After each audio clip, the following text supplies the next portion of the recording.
Yo, what's going on, guys? This is Dylan from ROTOSZN.com, and in this video I'm going to be taking a look at the Fanduel NFL Week 5 main slate. I'm going to be going position by position, talking about guys I like, guys I don't like, and just giving my overall opinions on the slate. A few things before I get into that, I do want to ask that you like the video and subscribe to the channel.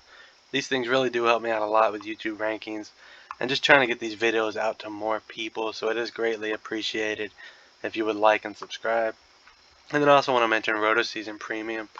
If you are looking for more in-depth content that's going to help you build better lineups and win more money throughout the season, ROTOSZN Premium is going to get you access to my player projections for DraftKings and FanDuel, my core plays cheat sheets with in-depth player analysis, tournament strategy articles, a whole bunch of NFL content that's just designed to help you build better lineups. If you are interested in that, ROTOSZN.com/premium. You can get a 1-week free trial, test it out completely risk-free, see if you like it. If you do, keep it. If you don't, cancel it, and you'll never pay a penny. But yeah, if you are interested in that, ROTOSZN.com/premium. But getting into this slate, starting at quarterback, one guy I wanted to mention was Ryan Tannehill. If Julio Jones and A.J. Brown are back for this game, I do like Tannehill a lot. He has a great matchup against Jacksonville. He's been playing solid this season, and it only gets better for him if A.J. Brown and Julio Jones are back. And then another guy I wanted to mention was Daniel Jones. High scoring game against Dallas. This is projected to be one of the higher totals on the slate. Daniel Jones has actually been a really good fantasy quarterback so far this season. He has that rushing upside. He's had a few really big games, fantasy-wise. And this is a high total game. There's expected to be a lot of scoring, so I do like Daniel Jones as well. And then lastly, at quarterback, I'm going to go down to Trey Lance. Jimmy Garoppolo got injured in last week's game, and he's expected to miss this upcoming game. This is another high-scoring game against Arizona. All of Arizona's games seem to be high-scoring shootouts. So if Jimmy G does end up out, I do think Trey Lance can put up a big game, so I do like him a lot. Especially with that rushing ability that he has as well. But moving on to running back, one of the safest running backs week to week right now is Najee Harris, and I do like him a lot in this game. Again, he has a ton of usage, and that's Steelers offense. He's playing 90+% of the snaps and getting a lot of opportunities in the passing game as well. He has 19 and 7 targets over the last 2 games. Pittsburgh's really getting him involved in the passing game. He's playing a ton. It's not the best matchup against Denver, but just his usage alone makes him one of the safest running back plays in DFS right now. And then also at running back, I want to go talk about Leonard Fournette. So, Giovanni Bernard is the Buccaneers' third down pass-catching running back. He missed last game, and Fournette had a big fantasy day. He had like 6 targets, 3 or 4 catches for like 40 or 50 yards. He ran for a touchdown. He carried the ball 20 times. Gio Bernard is expected to miss this game as well. And if he does, I think Fournette is going to stay right in line with his receiving opportunities. He's going to take over that third down receiving back role for as long as Giovanni Bernard is out. So if Gio is out, I do think Leonard Fournette's a great play at running back once again. And then I'm going to move on to wide receiver. First, talking about Keenan Allen. So Mike Williams is more expensive than Keenan Allen right now, and Mike Williams seems to be that chalk of the past couple weeks. He busted the chalk last week. I personally prefer Keenan Allen over Mike Williams. Keenan Allen has like 40+ targets in 4 games. He's a guy that's just getting a ton of usage in the Chargers offense. He didn't have a good game last time out, but he still got a ton of targets. Not the best matchup against Cleveland, but you know, Justin Herbert's slinging the rock around. He's playing great. Keenan Allen's getting a ton of usage in that offense. And if Mike Williams is going to stay chalky, I'm perfectly fine taking lower ownership on the direct pivot to Keenan Allen, just because he's getting tons of targets.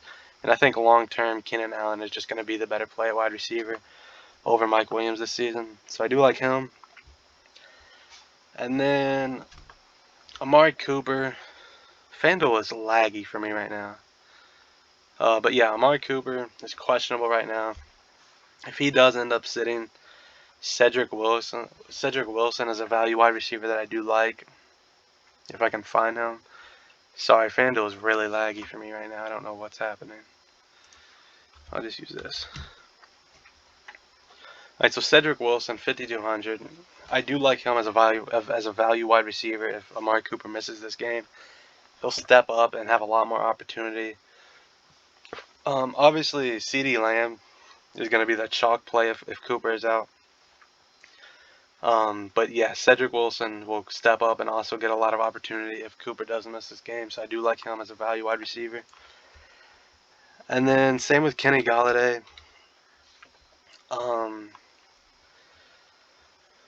So last week, Sterling Shepard and Darius Slayton were out, and Golladay had a big game. He put up like over 100 receiving yards, a bunch of catches, a bunch of targets. He had a big game with Shepard and Slayton out.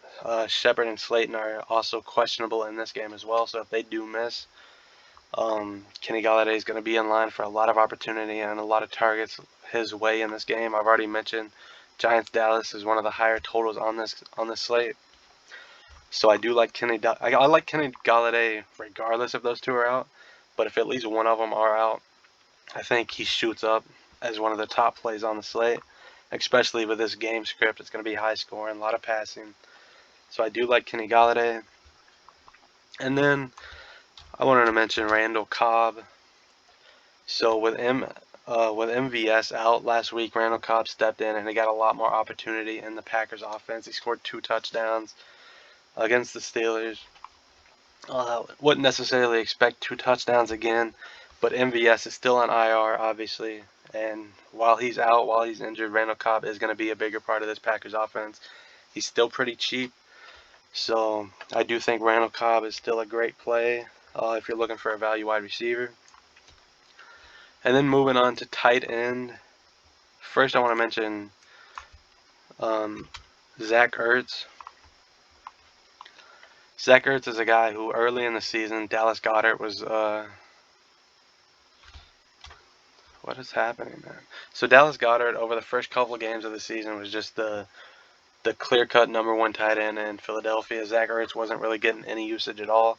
But over the last 2 games, Zach Ertz has been getting a lot of targets. He has a touchdown. He's getting catches, yards. He's putting up decent fantasy scores.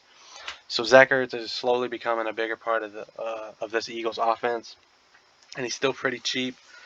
So I do like him as a value tight end if you're looking for a value tight end. And then lastly, sticking with tight end, I want to go to Cameron Brate.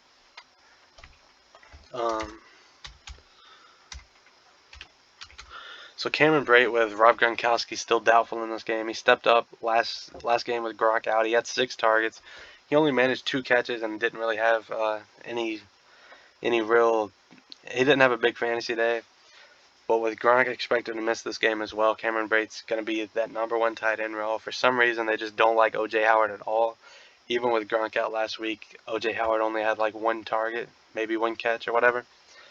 But yeah, Cameron Brate's going to be playing that #1 tight end role with Tom Brady as his quarterback. Great passing offense. You know, he didn't have a big game last week, but, you know, he's cheap, and with the opportunity that he's going to be getting while Gronk is out, I do like his upside as a value tight end. And those are the guys that stand out to me early on this slate. So that's going to do it for the video. I wish you all the best of luck in your contest this week. Like I said, check out ROTOSZN Premium if you are interested in that. And I'll see you next time.